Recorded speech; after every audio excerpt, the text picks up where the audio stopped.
Welcome to another episode of the Irregular Show. I am the host with the most, aka Sleepy Melbourne in the building, and we're here to talk about Tower of God chapter 644. And it starts off right where we left off. Urek is letting these two know, hey, cut it out. We're not about none of this.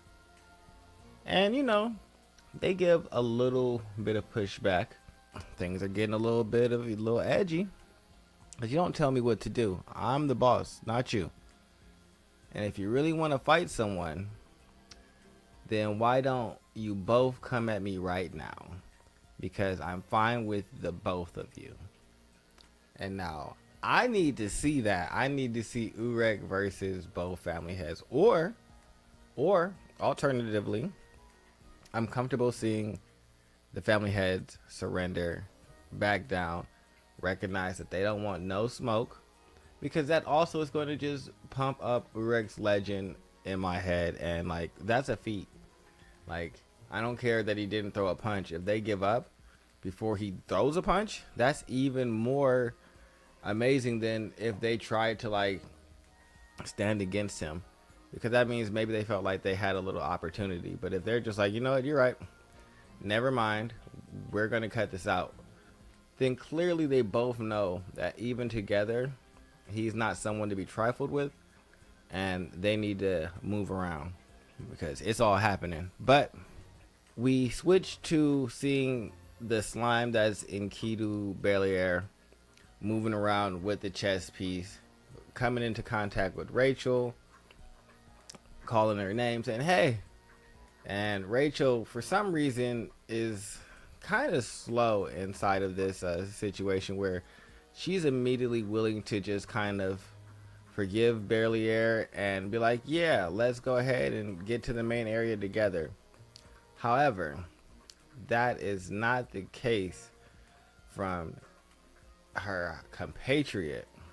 Immediately attacks Berlier, calling him a fraud.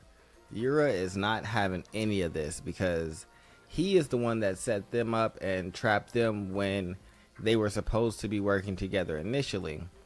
However, he wanted to get rid of them because they were no longer useful in his eyes.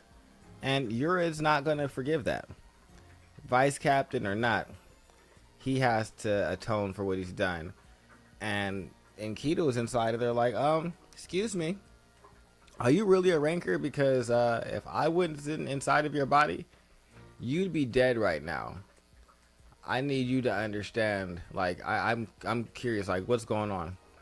Also, Belair thinks to himself internally as he's negotiating with Rachel and Yura about the chess piece and them working together, that he just needs them to cooperate a little while, and because he needs to handle them, thinking that he's stronger than them. And Enkidu was like, excuse me.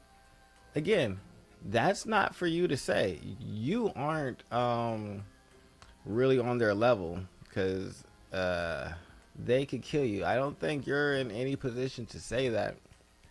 But he does throw over the chess piece, and they do join forces, with Yura putting Rachel and Enkidu Belair inside of her luggage and proceeding towards the main stage. However, we have Bam and Endorsi hot in pursuit, using Boing Boing to make their way through the sprout, landing just where Enkidu and Rachel were at moments ago. I think was where they were. Landing where they were at moments ago. I was like, how do you say this? Because it's just not the correct way. Regardless. Anywhere, they see the slime moving and proceed to go back into Boing Boing. And we switch once again to Dumas and Kun and Rock. Kun wakes up, seeing Dumas sitting, waiting for them waking up. As soon as Kun wakes up, Dumas is like, oh, you're awake, scammer. He's, tired of the tricks, but Family Head said, watch over them. And so he did. His mission is done. He completed it. The Family Head got the book. that he was trying to get from the Irregular, and the Irregular is on his way to meet the family head, and all those things are okay. While they're having a brief exchange, another piece of Enkidu is shown, and it has the other chess piece.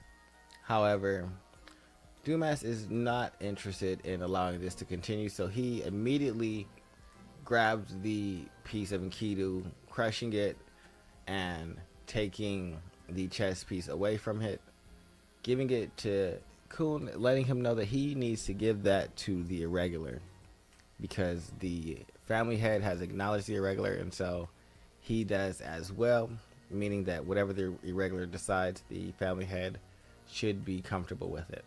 Kun's a little confused by what's all happened since he's been dead, but that means very little at this point because, hey, he's got the chess piece, Rock is alive, he's alive, and Dumas is not trying to kill them. So, it's time to get the hell out of here.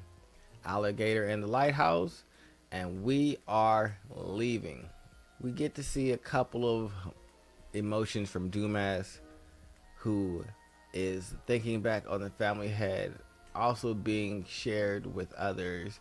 Based on those emotions, Dumas entrusted the chess piece with strict judgment, thinking that this is exactly what he should be doing in the moment. We get back to Bam and Endorsi, and they make it to Yura, knocking the briefcase open, and out come Rachel and Belair. Rachel and Belair face off against, well, Rachel, Belair, and Yura stand opposite against Endorsi and Bam, where Bam is basically looking at Enkidu like, you're still here, gotta stop you. Enkidu is freaking out a little bit, like, why do you keep trying to stop me? This has nothing to do with you. You need to leave me alone. You need to stop. Let me be in peace. Let me do what I'm trying to do. Bam is like, no, that's just not gonna happen. I have to put you down as well, because leaving the tower in your hands is also not an acceptable thing. It's not saying I'm giving it to them, but I'm not giving it to you. And you're someone that I can stop currently, while I still need to make my way to be able to stop them, is what I think the thinking is. Let me get rid of this issue right now before it becomes a bigger one later, and keep it moving until I'm strong enough to get rid of the other issues that I want to get rid of.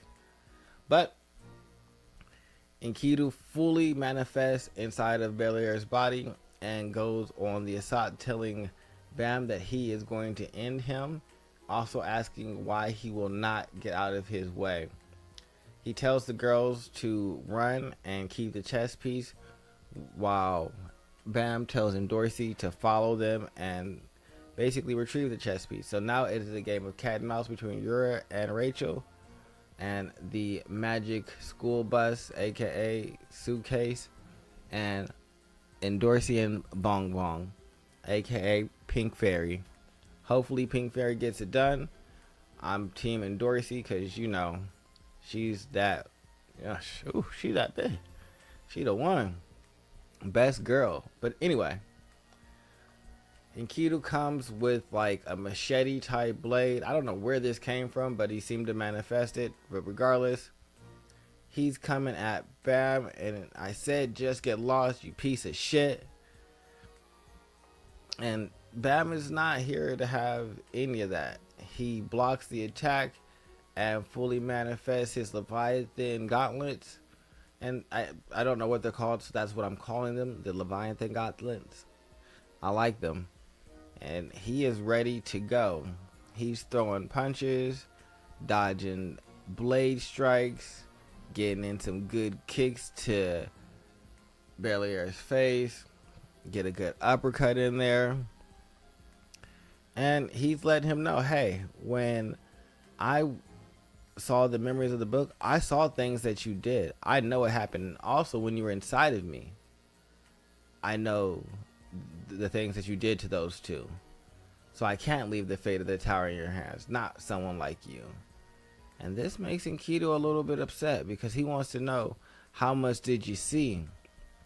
And those eyes do not say anything other than I'm going to murder you to keep my secrets. Now, I don't think that's going to happen, but that means that this might be a death battle for Bam, and I'm excited for that. Let's see Bam go all out and get rid of Enkidu. He just had his battle with Dumas, which I think should have given him like a little bit of training since Dumas was never going to kill him. But regardless, that is the end of the chapter. Make sure you guys like, subscribe, comment below. This has been chapter 644 of Tower of the God. And you know there's going to be more content coming your way. All right, I'm out.